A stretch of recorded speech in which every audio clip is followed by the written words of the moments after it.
이 복된 주일에 허락하신 하나님의 말씀 함께 보겠습니다. 갈라디아서 6장 1절에서 5절 말씀입니다. 형제들아, 사람이 만일 무슨 범죄한 일이 드러나거든 신령한 너희는 온유한 심령으로 그러한 자를 바로잡고 너 자신을 살펴보아 너도 시험을 받을까 두려워하라. 너희가 짐을 서로 지라. 그리하여 그리스도의 법을 성취하라. 만일 누가 아무것도 되지 못하고 된 줄로 생각하면 스스로 속임이라. 각자 자기의 일을 살피라. 그리하면 자랑할 것이 자기에게는 있어도 남에게는 있지 아니하리니 각각 자기의 짐을 질 것이라. 아멘. 저는 이 귀한 주일에 주신 말씀을 힘입어서 서로 짐을 지는 공동체라는 제목으로 말씀을 증거하고자 합니다. 우리가 공동체 시리즈를 3월 한 달 동안 함께 살펴보고 있죠. 오늘이 그 대미를 장식하는 날입니다. 많은 사람들이 인생을 여행이라고 표현을 합니다. 여행이라는 단어를 들으면 여러분은 어떠십니까? 어떤 분은 설레실 거예요. 그런데 반대로 어떤 분은 집 떠나면은 고생이야 라고 생각하시는 분들도 계실 겁니다. 두 가지 상반된 의견이에요. 하지만 이 말들은 사실 맞는 말입니다. 그래서 여행할 때 우리에게 항상 뒤따라오는 것이 있죠. 그게 뭐죠? 바로 짐입니다. 여행이 짐처럼 느껴지는 분들에겐 설레임이 다소 생기지 않는 거죠. 우리의 인생의 여행도 마찬가지 아닙니까? 인생의 여행에 어떤 사람은 자신이 지고 가는 짐이 너무나 무겁게 느껴져서 낙심하기도 하고, 최악의 경우에는 인생을 비참하게 스스로 마감하는 경우도 있습니다. 여러분, 그런데 한번 생각해 보세요. 여행길에 나 혼자 편하지 않고 그냥 옷 한 벌에 집을 나선다면 어떻게 될까요? 처음에는 편할지 모르겠지만 여행이 가면 갈수록 불편해집니다. 왜 그럴까요? 여벌에 옷이 없으니까 불편하죠. 밤에 세수하고 또 양치하고 자야 되는데 없으니까 어떻게 해야 돼요?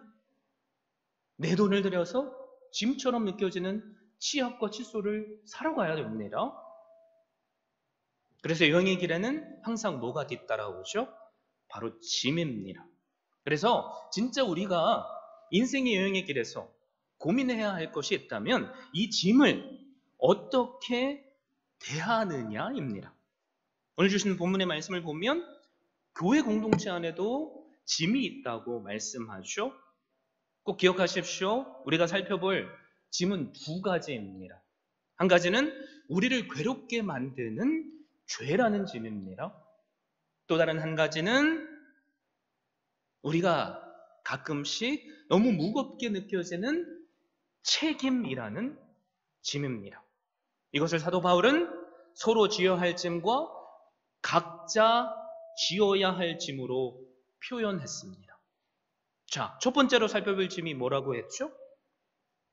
기억하시죠? 바로 죄라는 짐입니다.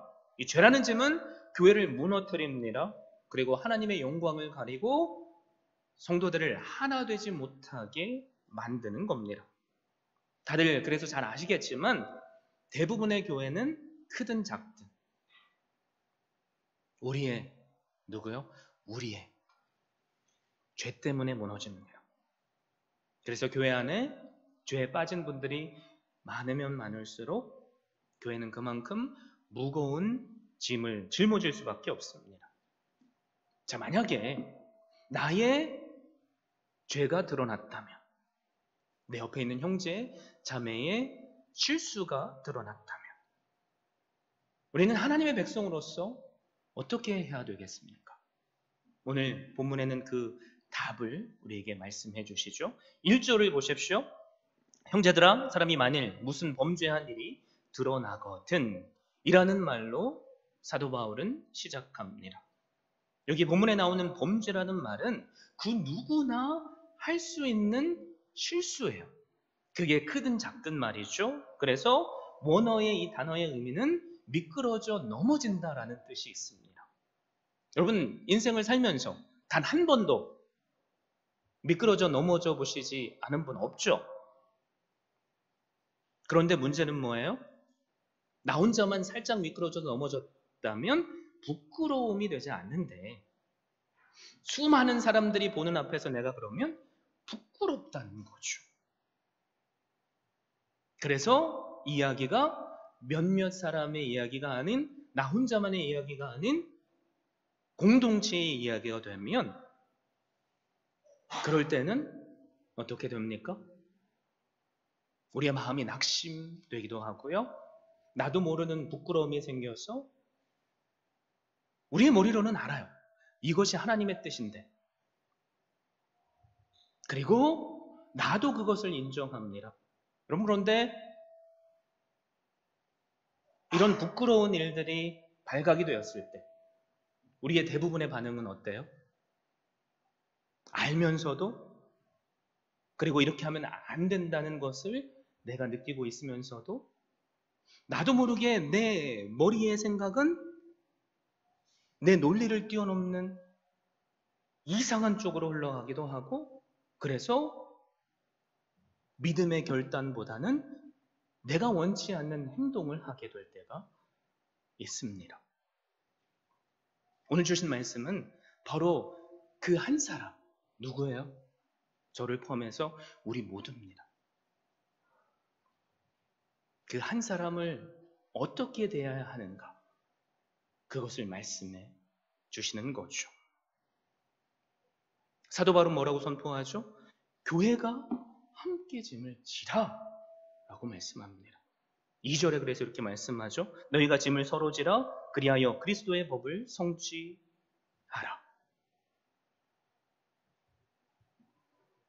우리는 다 그렇죠. 작든 크든 내 약점은 보이고 싶어 하지 않습니다. 그것이 드러나면 부끄러움을 느끼게 되고 나도 모르게 그것을 도망치고 싶어집니다. 여러분, 그런데 누구의 범죄함이 드러났든 믿음의 형제 자매로서 우리가 해야 할 것이 있다면 그 옆에 서주는 겁니다. 그 한 사람을 사랑으로 감싸 안아주는 겁니다. 왜요? 그게 우리를 향한 그리스도의 법이니까요. 그리스도의 법이 뭐죠? 내가 너희를 사랑한 것 같이 너희도 사랑하라. 이게 주님께서 우리에게 주신 새 계명이에요. 우리 안에 이 그리스도의 법이 날마다 일어날 수 있기를 바랍니다. 그래서 1절에서 계속 이어서 뭐라고 말하죠? 신령한 너희는. 우리 한 사람을 한 사람을 향해 주님께서 주시는 말씀이죠. 온유한 심령으로 그러한 자를 바로잡고 라고 말씀합니다. 바로잡고라는 단어는 돌이키다 그물을 깁다라는 의미를 가진 단어입니다. 그래서 책망하고 나무라고 정죄하는 것이 아니라 그 사람을 회복시켜주는 것을 의미합니다. 영어로는 그래서 restore이라는 단어를 썼어요. 뼈가 어긋났을 때 뼈를 맞춰주는 것을 의미합니다. 그물을 다시 사용할 수 있도록 재정돈을 해주는 것을 의미합니다. 그래서 우리가 해야 할 일은 뭐예요? 사랑하고 포용하고 그 사람이 다시 주님의 일을 감당할 수 있도록 세워줘야만 합니다. 여러분, 그런데 우리의 본심은 뭐죠? 자꾸 정죄하려고 그래요. 자꾸 내 생각으로 판단을 해서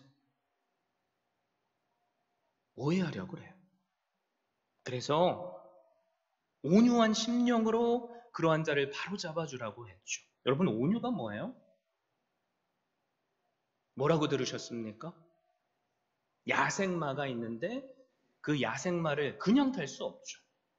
그래서 기수가 그 야생마의 목을 잡고 어떻게 해요? 길들여질 때까지 계속 훈련시키는 것을 성경은 온유라고 말합니다.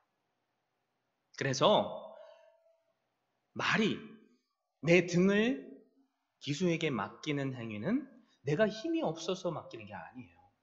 나는 충분히 힘이 있습니다. 뒷발로 그 기수를 차낼 수 있는 능력도 있습니다. 그런데 온유가 뭐죠? 그럴 힘이 있지만, 그렇게 해도 되지만 그렇게 하지 않고 그 사람의 마음을 통감하며 주님의 심정으로 그 사람을 바로잡아 주는 겁니다. 근데 우리 대부분은 사실 어떻게 하고 싶어요? 그 죄를 후벼 파고 싶고 상처를 어루만져주고 감싸주는 것보다 상처를 계속 더 만들고 싶어 합니다. 우리가 해야 할 것이 뭐죠? 온유함으로 상처난 분들이 있다면 그 상처난 감정과 자존심과 그리고 인격마저도 다시 치유시켜주고 회복시켜줘야만 합니다. 그게 주님께서 말하시는 그리스도의 법을 세우는 일입니다. 그래서 우리 가운데 내 가정 안에서 부모된 나의 마음을 아프게 하는 자녀가 있다면 여러분 하나님의 말씀이 그렇게 시키지 않아도 하잖아요. 어떻게 하죠? 내가 아빠니까, 내가 엄마니까 내 아들이 딸이 잘 될 수 있다면 그 앞에서 울어보기도 하고 애걸해보기도 하고 그 사람을 남으로 여기는 것이 아니라 내 아들, 딸이니까 회복시켜주는 거 아닙니까? 남편과 아내의 관계도 마찬가지죠. 하나님을 믿는 분들이라면 하나님께서 한 남자와 한 여자를 하나 되게 하신 것을 끊을 수 없다고 하셨기에 그것을 믿고 때로는 내가 희생해서 하나됨을 우리가 계속 추구하는 것 아닙니까? 교회 안에서도 마찬가지죠. 그래서 우리의 마음속에는 공동체 의식이 있어야 돼요. 그게 뭘까요? 주님께서 우리를 하나 되게 하셨다는 것이고요. 주님께서 우리의 머리시고 우리는 그분의 지체라는 사실입니다. 그래서 우리는 그냥 주님께서 가신 길을 쫓아만 가면 돼요. 현장에서 가늠하다 잡혀온 그 여인을 수많은 사람들이 끌고 옵니다. 그리고 모두 다 손가락질하며 정죄하는 거죠. 이 여인이 가늠하다 잡혔습니다. 하나님의 말씀과 율법은 이 여인을 돌로 쳐 죽이라고 하는데 당신 예수는 어떻게 하시겠습니까? 사람들의 눈에는 살기가 뿜어져 나옵니다. 이미 딱 한마디만 하면 나부터 돌로 쳐 죽이려고 하고 있습니다. 그때 주님께서 뭐라고 하시죠? 가만히 그 자리에 앉으셨어요. 그리고 사람이 알아들을 수 있든 알아듣지 못하는 땅 위에 무언가를 쓰십니다. 주님께서 왜 그러시는 거죠? 분노한 사람에게 무슨 말을 해줘도 그 분노가 그 사람의 정신을 지배하고 있어서 안 들어오기 때문에 시간을 가지시고 그들의 마음을 가라앉게 도와주시는 겁니다. 그리고 나서 우리가 너무나도 잘 알고 있는 말씀을 하죠. 너희 중에 죄 없는 자가 먼저 돌을 들어 이 여인을 치라. 그러자 성경은 뭐라고 말씀하죠? 나이가 많은 자부터 적은 자까지 스스로 그 자리를 하나 둘 떠나갔다라고 말씀합니다.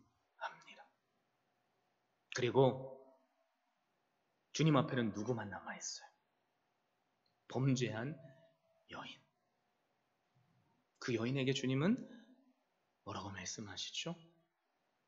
나도 너를 정죄하지 아니하노니 다시는 죄를 범하지 말라. 여러분, 이게 주님께서 우리에게 보여주신 그리스도의 법입니다. 우리 주변을 보면, 많은 교회들을 보면 어떤 사람의 잘못이 드러나면 매정하게 대할 때가 많아요. 신랄하게 정죄하기도 하고요. 그래서 누군가를 교회에 떠나게 만들 그런 일까지 우리가 할 때가 있습니다. 그런데 지금 성경은 우리에게 뭐라고 말씀하죠? 너희가 짐을 서로 지라. 그리하여 그리스도의 법을 성취하라 라고 하십니다. 그래서 이 서로가 져야 할 짐, 이 짐이라는 단어는 헬라어로 바로스라고 합니다. 어떤 짐이냐면 내가 혼자서는 감당할 수 없는 짐이에요. 우리도 그럴 때 있잖아요. 나 혼자서는 감당할 수 없어서 이렇게 하면 안 되는데 할 수밖에 없는 것들. 그럴 때 그것을 함께 져주라는 겁니다. 함께 아파해주고 함께 울어주고 내가 할 수 있는 방법으로 도와주라는 거죠. 우리의 말로 위로함으로 도와줄 수 있겠죠. 금전적인 어려움이면 잘 될 거야.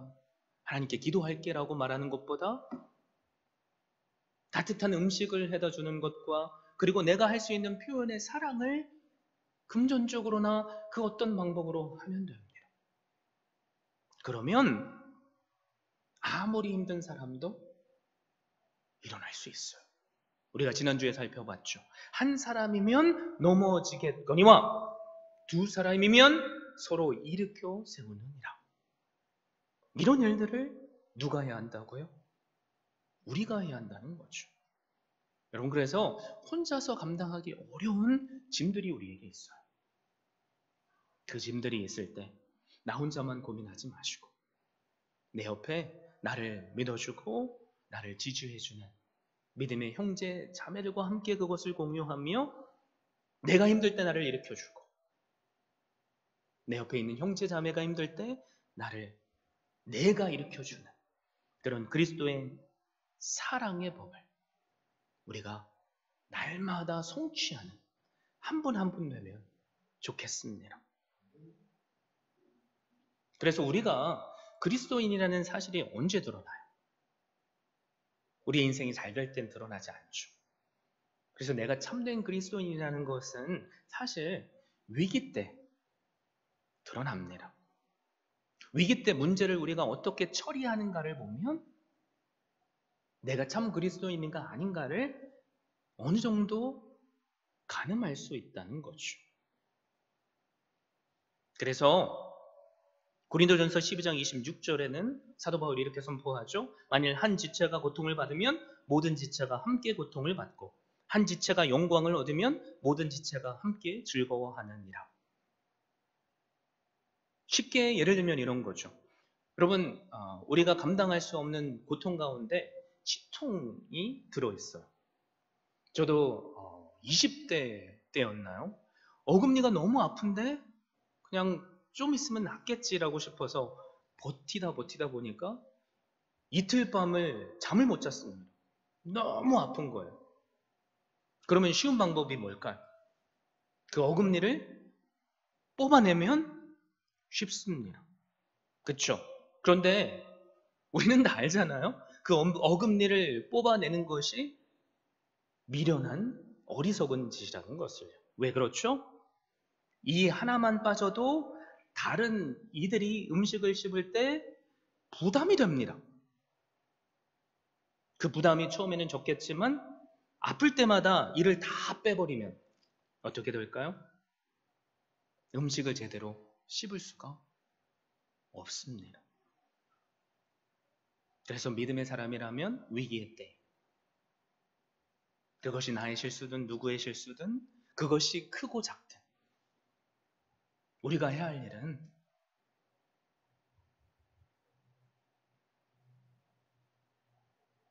아픈 이로 여기고 빼내는 것이 아니라 그 사람을 치유해주고 그리고 그 사람이 다시 믿음 안에서 설 수 있도록 도와주셔야만 합니다. 여러분, 그래서 위기의 순간에 성도는 어떻게 해야 되죠? 서로의 짐을 같이 지는 거예요. 이게 바로 그리스도의 사랑입니다. 혹시 우리 가운데 내가 함께 져야 할 형제의 짐이 있습니까? 내가 함께 져야 할 자매의 짐이 있습니까? 모든 것을 주님께서 아시잖아요. 모든 것을 하나님께 맡기시고 우리가 해야 할 일이 있다면 예수 그리스도의 사랑의 법, 서로 믿어주고 사랑하는 겁니다. 그럴 때 하나님께서 우리의 공동체를 변화시켜 주시고 하나 되게 해 주실 줄 믿습니다. 그래서 우리는 교회 안에서 서로의 짐을 함께 져줘야만 합니다. 여기서 말하는 짐은 내가 의도하지 않은 실수로부터 그리고 드러난 범죄함까지 모든 것을 의미하죠. 정죄는 누구나 할 수 있어요. 그러나 용서는 그 사람을 회복시켜주는 것은 참된 그리스도인들만 할 수 있습니다. 그것을 우리가 할 수 있기를 바랍니다. 그런데 두 번째로 우리가 해야 할 게 있어요. 그게 뭐냐면 나 먼저 스스로 내가 져야 할 짐을 지는 겁니다. 그래서 5절에 이렇게 말씀하죠. 각각 자기의 짐을 질 것임이라. 오늘 본문에 짐이 두 군데서 나온다고 그랬죠. 2절에서는 바로스라는 원어가 쓰였습니다. 나 혼자 질 수 없는 짐을 말해요. 여러분, 그런데 5절은 포르티온이라는 단어입니다. 혼자 운반할 수 있는 작은 짐을 의미합니다. 여러분, 군인들이 행군할 때 뒤에 백팩을 메고 가죠. 바로 그런 백팩을 의미한다는 거죠. 어떤 군인이 천리 행군을 하는데 미련하게 백팩을 메고 갈까? 우리는 쉽게 이렇게 생각할 수 있어요. 근데 왜 군인이 무거운 백팩을 메고 가죠? 그 이유가 뭡니까? 그 백팩 속에 전쟁 중에 나를 살릴 수 있는 여러 유용한 도구들이 있어서 그런 겁니다. 여행길에 짐처럼 느껴질지라도 여벌의 옷과 칫솔과 치약을 우리가 항상 챙기는 것처럼 말이죠. 그래서 이 짐은 뭐예요? 죄가 아니라 우리 한 사람 한 사람이 져야 할 뭡니까? 책임입니다. 여러분, 그런데 우리가 고민해봐야 될 게 있어요. 왜 사도 바울은 서로의 짐을 지라고 말하고 그리고 뒤에 이어서 각자 자신이 져야 할 짐도 있다고 말할까요? 그 이유는 간단해요. 왜냐하면 우리가 서로의 짐을 져주기 위해서는 나 자신이 먼저 성숙한 그리스도인이 되어야만 합니다. 예를 들어 보세요. 내가 지금 허리가 삐끗해서 걷는 것조차도 힘든데 내 짐을 어떻게 져요? 내 옆에 있는 형제 자매의 짐을 못 져주겠죠. 마찬가지입니다. 내가 주님 안에서 주님의 말씀으로 풍성한 은혜를 누리지 못하면 제가 요즘 강조하는 게 있죠. 주님 안에서 나 먼저 행복을 누리지 못하면 우리는 사실 내 옆에 있는 사람이 안 보여요. 내가 지금 아파 죽겠는데 내 코가 석잔데 옆 사람이 아픈들 그게 나한테 피부로 안 와닿는 거죠. 그래서 사실 서로의 짐을 져주기 위해서는 우리가 먼저 내 책임을 다하는 각자에게 주어진 짐을 져야만 합니다. 그래서 내 마음이 강팍해져 있고 삐뚤어져 있으면 우리는 그 누구도 서로의 짐을 져줄 수 없습니다. 예를 들면 이런 거죠. 한 시어머니가 얼굴을 잔뜩 찌푸리고 목사님을 찾아왔다는 거죠. 그러면서 며느리 흉을 봅니다. 목사님, 제 아들이 너무나도 불쌍해요. 왜 그러시죠? 여우 같은 여자를 만나가지고 결혼했는데 아침도 제대로 못 얻어먹고 출근한답니다. 그런데도 내 아들은 바보같이 아내에게 한마디도 못해요. 그래서 며느리가 얄미워서 견딜 수가 없습니다. 왜 웃고 있는 분들이 계시죠? 그러자 목사님이 이 여인에게 이런 말을 했어요. 결혼한 따님은 그러면 어떻게 사십니까? 그러자 이 어머니 얼굴이 밝아지는 거죠. 야, 그래도 천만다행인 것은 제 딸은 정말 훌륭한 남편을 만났어요. 사위는 딸이 잠에서 깰까봐 아침에 까치발로 일어나서 출근을 하고요. 딸에게 큰 소리 한번 친 적이 없습니다. 그러자 목사님이 뭐라고 말씀하셨겠어요? 며느리를 딸로, 사위를 아들로 생각해 보십시오. 여러분, 사실 우리 교회 아니든 우리 주변이든 우리가 다른 사람들의 실수나 연약한 점을 대할 때 그것이 죄든 아니든 우리는 어떤 반응을 대부분 하죠? 여러 가지 반응이 있겠지만 세 가지로 요약해 볼 수 있어요. 첫 번째는 이 시어머니처럼 비난하고 정죄하는 거죠. 사실 대부분이 그럴 겁니다. 두 번째는 이런 경우가 있겠죠. 나는 이렇게 열심히 하는데 왜 쟤는 그렇게 못해? 목사님한테도 얘기해 보니까 항상 돌아오는 말은 사랑으로 감싸주고 포용해 주십시오. 무슨 자기 할 일도 못하는데 이 교회는 공의가 없어. 그리고 떠나기도 하죠. 그리고 마지막 세 번째는 믿음으로 있는 자리에서 묵묵히 내가 져야 할 짐을 지는 분들이 있습니다. 여러분, 그런데 오늘 성경은 우리에게 뭐라고 말씀하죠? 1절 하반절에 진짜 우리의 마음을 때리는 말씀을 하세요. 너 자신을 살펴보아 너도 시험을 받을까 두려워하라. 무슨 말이에요? 너는 안 그렇다고 생각하겠지만 사실 너도 넘어질 수 있고 실수할 수 있고 범죄할 수 있는 죄인이라는 겁니다. 그래서 3절에는 또 뭐라고 말씀해요? 만일 누가 아무것도 되지 못하고 된 줄로 생각하면 스스로 속입니다.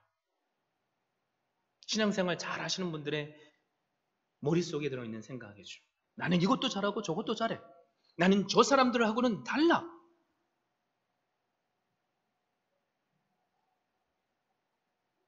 그리고 또 다른 시어머니가 되는 겁니다. 그런데 성경은 뭐라고 말씀하죠? 로마서 3장 10절에서 12절. 기록된 바 의인은 없나니 하나도 없으며 깨닫는 자도 없고 하나님을 찾는 자도 없고 다 치우쳐 함께 무익하게 되고 선을 행하는 자는 없나니 하나도 없도다. 다 치우쳐 무익하게 된다. 뭐예요? 내가 시어머니라는 거예요.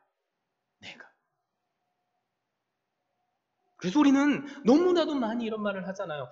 당신이 내 입장이 되보면 나를 이해할 수 있을 거예요. 얼마나 맞는 말입니까? 근데 이 말을 또다시 표현하면 어떤 말이 돼요? 나는 절대로 네 입장은 될 수 없어 라는 말이죠. 아닌가요?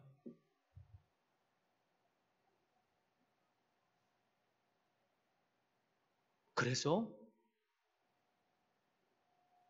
우리가 가장 먼저 살펴봐야 할 모습은 옆에 있는 누군가가 아니라 바로 제 자신입니다.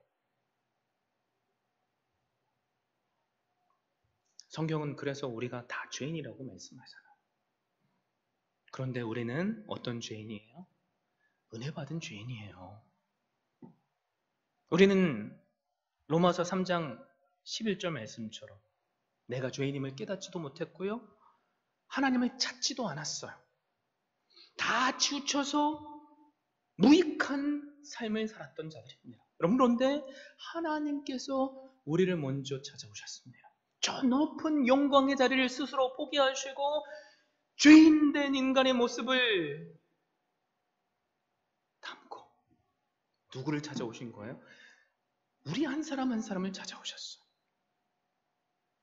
그리고 우리가 과거에 지었던 죄라는 짐들을 모두 다 주님께서 짊어지셨습니다. 그리고 그 짐을 대신해서 속량의 은혜, 죗값을 치루어 주심으로 십자가에서 죽어주셨기에 우리는 오직 그분을 믿는 믿음으로 의인이 될 수 있었습니다. 그래서 우리에게 필요한 건 뭐예요? 구원을 받기 위해서 필요한 것은요? 구원을 받기 위해서 주님께 가져가야 할 것은 뭐예요? 선행이요? 아니요. 죄예요. 죄를 가지고 가서 내가 죄인임을 주님 앞에 고백할 때 주님은 가늠하다 접힌 여인 나임을 아시기 나도 너를 정죄하지 않아 라고 말씀하시며 우리에게 새 생명을 주시는 겁니다. 사랑하는 성도 여러분, 우리 안에 이 주님을 향한 확신의 마음이 있었으면 좋겠어요. 이 믿음이 사실 오늘 우리로 살게 하잖아요. 그러므로 손줄로 생각하지 마십시오. 넘어질까 조심하십시오. 우리 다 미끄러져서 넘어진 사람들이잖아. 하나님의 은혜를 떠나면 나도 미끄러질 수 있습니다. 그래서 4절에서 뭐라고 말씀하죠? 각각 자기의 일을 살피라. 그리하면 자랑할 것이 자기에게는 있어도 남에게는 있지 아니하리니. 무슨 말일까요? 남한테 떠벌리고 자랑할 게 하나도 없다는 말입니다. 그리고 나서 5절의 말씀이 이어지는 겁니다. 각각 자기의 짐을 질 것입니다. 꼭 기억하십시오.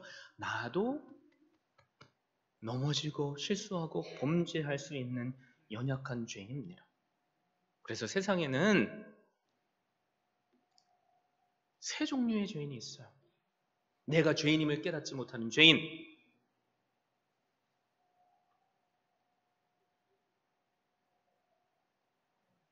은혜 받은 죄인,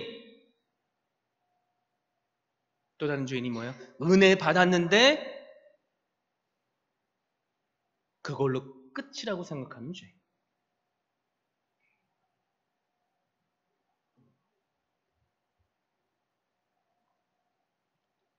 나 자신을 우리가 먼저 돌아볼 수 있으면 좋겠습니다. 그러면 우리는 주님의 십자가 앞에 나올 수밖에 없고요. 그분의 십자가 안에서 세상이 줄 수 없는 참된 행복을 누릴 수 있습니다. 만약에 우리가 내 옆에 있는 형제 자매를 내 딸로, 내 아들로 생각한다면 시어머니처럼 되지 않겠죠. 그런 모습이 우리 안에 있었으면 좋겠습니다. 이게 바로 내가 져야 할 짐을 지는 겁니다. 그리고 우리는 주님께서 우리에게 보여주시는 십자가의 사랑을 온전히 누릴 때 그제서야 내 옆에 있는 형제 자매들의 짐을 져줄 수 있습니다. 여러분께 제가 많이 이야기를 했죠. 이 땅에 존재하는 것 중에 문제가 없는 곳이 단 한 곳이 있습니다. 그것이 어디라고 그랬죠? 무덤이에요. 무덤. 무덤가에는 다 죽은 사람들만 누워있기에 문제가 없어요. 여러분들 신기한 게요. 그 무덤가에도 문제가 생길 때가 있어요. 어떨 때죠? 사랑하는 아버지가 돌아가셨는데 눈에는 눈물을 흘리면서 입에는 이 유산 내 거라니까. 아니 왜 그게 네 거야? 네가 살아생전에 아빠한테 해준 게 뭐 있어? 내가 아빠를 위해서 지금 최근 10년 동안 이렇게 모셨는데. 이야, 한순간에 무덤이 뭐가 되죠? 갈등이 있고 문제가 있는 곳이 됩니다. 여러분, 그래서 교회도 마찬가지예요. 세상에 문제가 없는 교회가 어디 있어요? 모든 교회가 문제가 있습니다. 이걸 우리는 당연히 받아들여야 되고요. 그렇다면 우리가 이 문제, 이것을 짐이라고 생각할 때 어떻게 대하는가가 중요하다는 거죠. 그래서 오늘 말씀을 통해서 우리가 깨닫는 게 뭐예요? 내가 먼저 내가 져야 할 책임이라는 짐을 지고 주님께서 보여주시는 말씀의 은혜를 누리는 겁니다. 주시는 행복으로 내가 할 수 있는 일들을 기쁨으로 감당하는 겁니다. 그게 뭐예요? 서로의 짐을 져주는 것까지 가는 거죠. 누군가를 정죄하거나 비판하는 것이 아니라 예수 그리스도의 마음을 품고 예수 그리스도의 사랑의 법을 성취하는 것. 탈골된 뼈를 바로잡아주고 다시 일으켜 세워주는 것. 우리 교회 안에도 과거에 여러 문제가 있었어요. 오늘도 문제가 있습니다. 내일도 문제가 있을 거예요. 여러분, 그런데 꼭 기억하십시오. 이것만 해결되면 교회가 좋아질 거야? 아니요. 앞으로 계속 또 문제가 있을 겁니다. 그럴 때 우리는 어떻게 해야 되죠? 우는 사자처럼 우리를 넘어뜨리려 할 때 하나님께서 심어주신 나의 자리에서 내 책임을 다하며 믿음의 자리를 지키면 됩니다. 그리고 옆에서 넘어져 있는 그 형제 자매를 정죄하는 것이 아니라 제발요. 다시 설 수 있게 회복시켜주면 됩니다.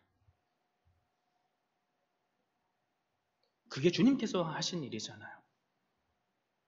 베드로가 얼마나 자신 있게 주님께서 오늘 밤 너희가 다 나를 버리리라 라고 하셨을 때 뭐라고 대답해요? 아니 주님 섭섭해요. 어떻게 그렇게 얘기를 하세요? 다 주를 버릴지라도 나는 언제든지 당신을 버리지 않겠나이다. 이야, 여러분, 그런데 우리는 하나님의 말씀을 알잖아요. 불과 몇 시간도 지나지 않고 베드로가 몇 번씩이나요? 3번씩이나 주님을 부인하고 아니 저주까지 합니다. 그리고 나서 그 부끄러운 죄책감 때문에 베드로가 옆에 있는 제자들에게 뭐라고 말해요? 나는 이제 끝인가 봐요. 이제 그냥 고향으로 돌아가서 고기나 잡을래. 너도? 나도. 그래서 실제로 갈릴리 호수로 갔습니다. 그리고 그물을 내려서 고기를 잡는 거죠. 고기를 한마디로 잡지 못했는데 주님이 그곳에 오셔서 고기를 잡게 하시고 손수 고기를 손질해서 음식을 만들어 주십니다. 바로 그때 베드로는 그분이 주님이신 것을 깨닫게 돼요. 얼마나 부끄러웠을까요? 다른 제자들은 맛있게 물고기를 먹고 있었겠지만 베드로가 이게 물고기인지 뭐 생선인지 이게 뱀인지 뭐 입에 들어가겠습니까? 그때 주님께서 뭐라고 하셨어요? 우리의 당연한 생각으로는 베드로를 정죄하지 맞아요. 하지만 주님은 3번씩이나 반복하면 네가 나를 사랑하느냐? 라고 물으시고 베드로를 회복시켜 주십니다. 어떻게 해요? 사도로서 일을 감당할 수 있도록. 오늘 말씀처럼이죠. 네가 나의 양을 치라. 이게 우리가 쫓아가야 할 주님의 발자취이자 그리스도의 법 아닙니까? 여러분, 이 사랑의 법이 다른 그 누구에게서부터가 아닌 제 안에서부터 일어났으면 좋겠어요. 여러분, 한 분 한 분 안에서부터 일어났으면 좋겠어요. 그러려면 제가 요즘 계속해서 제 자신을 향해서 기도하는 겁니다. 네가 먼저 풍성한 하나님의 말씀의 은혜를 누려라. 이것이 동일한 여러분을 향한 아버지의 마음일 줄 믿습니다. 그러면 우리는 그 사랑으로 내 힘으로는 안 되지만 내 옆에 있는 힘든 형제 자매를 일으켜 세워줄 수 있어요. 가식이 아니라 주님의 사랑으로. 그러면 우리의 가정은 행복한 가정이 될 줄 믿습니다. 그러면 우리의 교회는 건강한 교회가 될 줄 믿습니다. 내가 져야 할 짐을 먼저 져주십시오. 서로의 짐을 함께 져주십시오. 그래서 하나님께서 보시기에 아름다운 그리스도의 법을 성취하는 사랑의 공동체가 바로 우리 주은의 교회가 될 수 있기를 예수 그리스도의 이름으로 축원드립니다.